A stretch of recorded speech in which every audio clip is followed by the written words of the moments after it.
Salut tout le monde, je vous salue au nom de notre Seigneur Jésus-Christ. Je bénis également ces moments agréables que Dieu nous a accordés pour parler de sa part. Que Dieu vous bénisse. Je prie à ce que cette parole demeure réellement dans vos vies et qu'elle produise du fruit en abondance dans les noms puissants de Jésus-Christ. Sans plus tarder, nous allons passer au sujet du jour qui est le salut. Le salut, c'est rien d'autre que le rétablissement total de l'homme. L'homme était dans un état délabré, donc la médiocrité, et puis il est passé de la médiocrité, de la malédiction à la bénédiction. Donc vous pouvez dire que c'est pas facile de passer de la malédiction à la bénédiction. Donc vous-même, vous allez juger par vous-même en écoutant cette parole, si c'est facile ou c'est pas facile de passer de la malédiction à la bénédiction. Donc tous nous avons besoin de la bénédiction parce que nous souffrons. Tous les jours nous avons des problèmes. Tous les jours nous n'avons pas la paix. Tous les jours nous n'avons pas de joie. Donc nous avons vraiment besoin de cette bénédiction. Donc je vous rassure aujourd'hui que cette bénédiction a été prévue pour vous dès les commencements de la terre, dès les commencements de la terre, parce que la Bible nous dit ce sont des projets de bonheur que Dieu a formés sur nous, projets de bonheur et non de malheur, afin de nous donner un avenir et de l'espérance. Donc c'est ça, je vous rassure aujourd'hui que ce sont des projets de bonheur que Dieu avait prévus pour l'homme dès les commencements de la terre. Parce que dès les commencements, Dieu avait créé l'homme à son image. La Bible nous dit, après avoir tout créé, Dieu avait dit, créons l'homme à notre image, selon notre ressemblance. Nous allons tous nous demander, c'est quoi la ressemblance de Dieu? La ressemblance de Dieu, c'est rien que la quiétude. C'est rien que la bénédiction, c'est rien que la paix, c'est rien que de bonnes choses dans vos vies. C'est ce que Dieu avait prévu pour l'homme. Mais l'homme, en désobéissant à l'ordre du Seigneur, donc quand nous parlons de l'homme, nous parlons du premier homme qui est Adam. Parce que l'homme avait d'abord créé Adam. L'homme, c'est le premier, Adam, c'est le premier homme. Et puis, il avait tiré Ève à partir d'Adam. Donc, nous parlons d'Adam. Parce que Adam et Ève sont nos premiers parents. Donc, nous venons d'Adam et Ève. Quand toi, tu es né d'un père et d'une mère, tu as automatiquement hérité les sons de ton père et de ta mère. De même que nous autres, nous avons automatiquement hérité les sons de nos parents, qui sont Adam et Ève. Si nos parents avaient péché, si nos parents avaient désobéi, et nous aussi, nous avons hérité cette malédiction de nos parents. Parce que la Bible dit que Dieu avait mis Adam et Ève dans le jardin d'Éden pour qu'ils puissent cultiver ce jardin d'Éden. Donc, ils étaient dans la bénédiction totale. Ils étaient bénis. Adam et Ève étaient bénis. Automatiquement, nous autres, nous devons hériter de cette bénédiction d'Adam et Ève du jardin d'Éden. Mais Dieu nous avait écartés de cette bénédiction à cause de la malédiction, à cause de la désobéissance d'Adam et Ève, parce que Dieu avait dit à Adam et Ève, vous mangerez de tous les arbres du fruit, mais vous ne mangerez pas de ce fruit-là.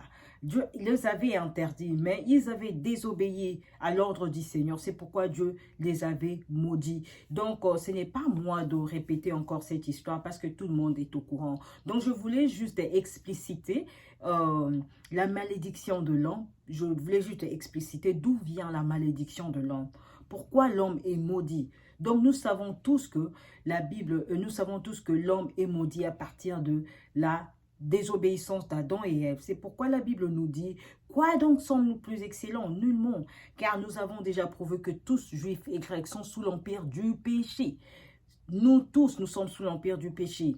Nous trouverons ces versets dans Romains 3, verset 9. Et puis David l'ajoute en disant que dans Psaume 51, verset 7, « Voici, je suis né dans l'iniquité et ma mère m'a conçu dans le péché. » S'il n'y avait pas l'iniquité dans ce monde, s'il n'y avait pas du péché dans ce monde, personne n'aurait eu de problème dans sa vie.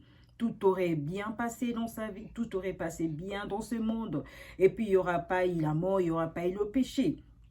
Donc, quand nous parlons du péché, nous parlons également de la mort. Quelqu'un qui est mort, il ne peut rien produire.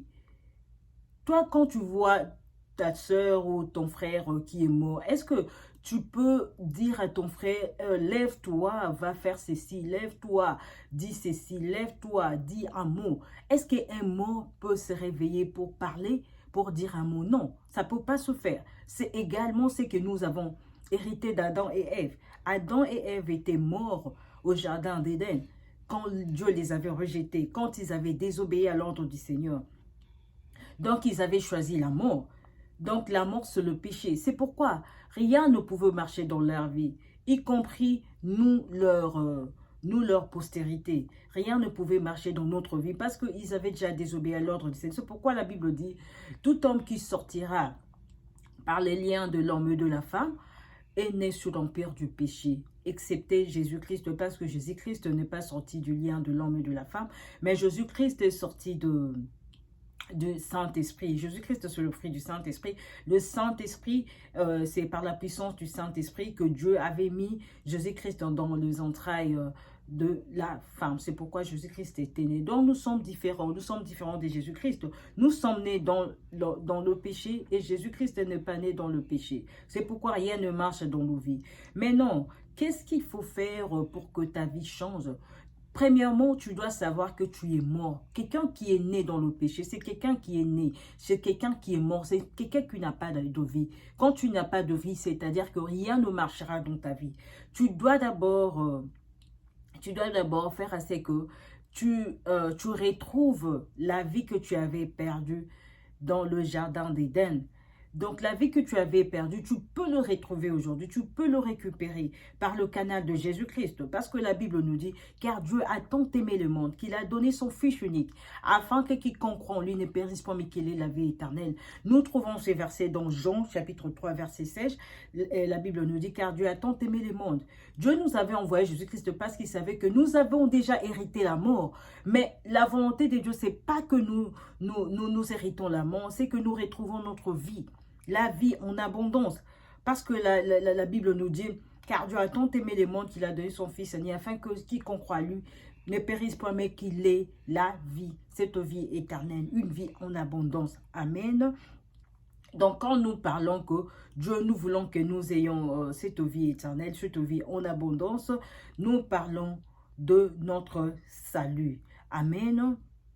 Ce n'est pas que Dieu a déjà parlé dans sa parole et toi, tu t'attends seulement que cette parole s'accomplisse dans ta vie. Non, ça ne se passe pas comme ça.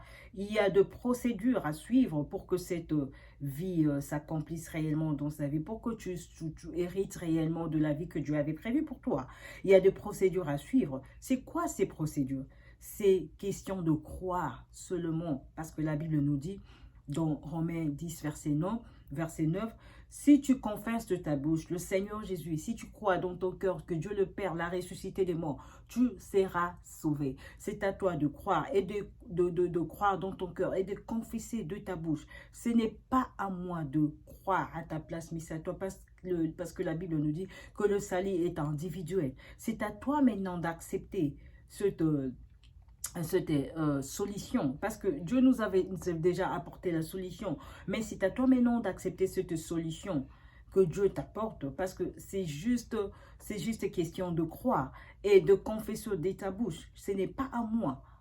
Donc la parole de Dieu est puissante, parce que la Bible nous dit, c'est Dieu qui produit en nous le vouloir et le faire selon son bon plaisir.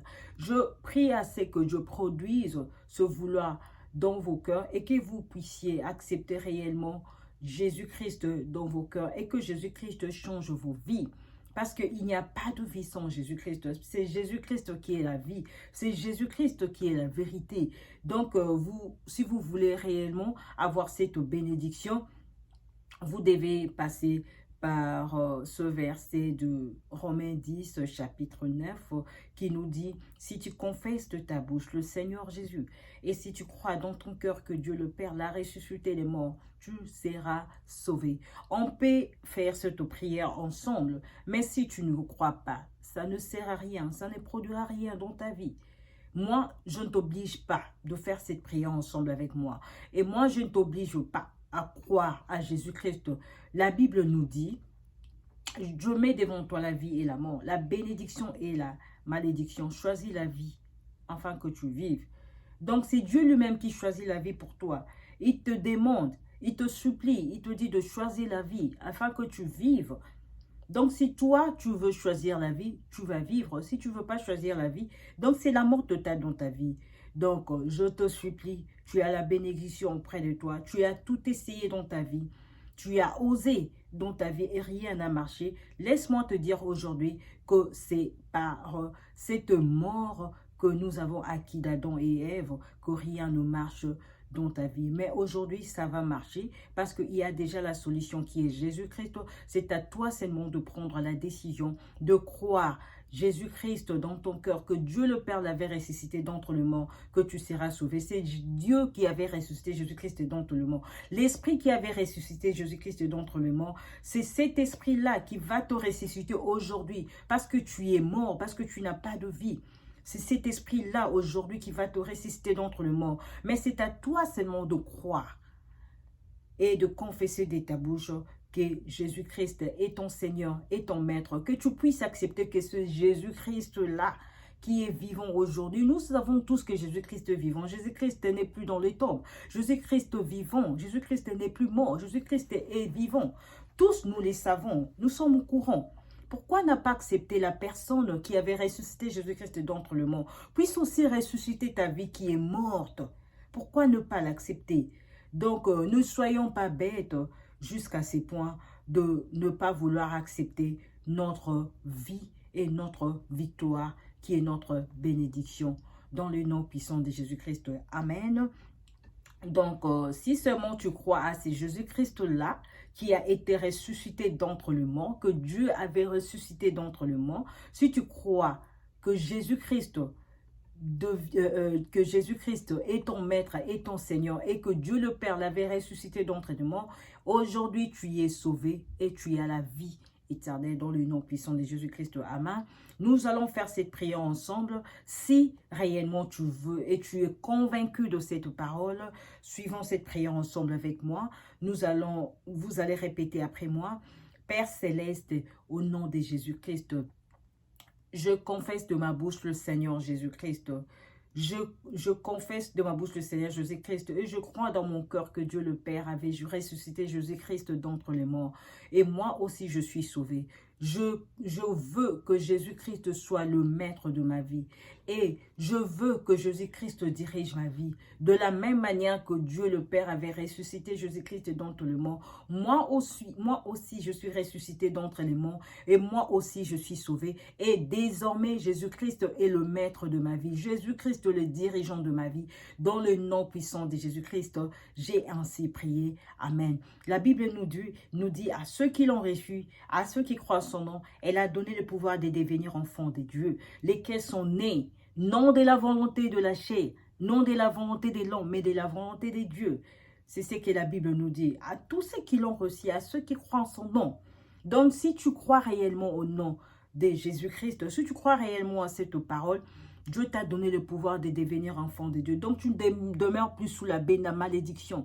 Tu es maintenant enfant de Dieu. Tu demeures maintenant dans la bénédiction que Dieu avait prévue pour toi de le commencement de la terre. Parce que la Bible dit, ce sont des projets de bonheur qu'il a formés sur nous. Projets de bonheur et non de malheur. Que Dieu vous bénisse. La Bible nous dit, si quelqu'un est en Christ, dans 2 Corinthiens 5, verset 17, il est une nouvelle créature. Les choses anciennes sont passées. Et voici, toutes choses sont devenues nouvelles. Donc, nous passerons par la suite de notre salut à la fois prochaine. Nous avons encore de vidéos à faire ici. Donc, restez connectés sur cette chaîne. Abonnez-vous parce que nous avons encore de vidéos que nous allons faire passer. En ce qui concerne le salut, en ce qui concerne la vie réelle de l'homme, en ce qui concerne notre bénédiction. Que Dieu vous bénisse en abondance. Je vous bénis au nom de Jésus-Christ. Amen.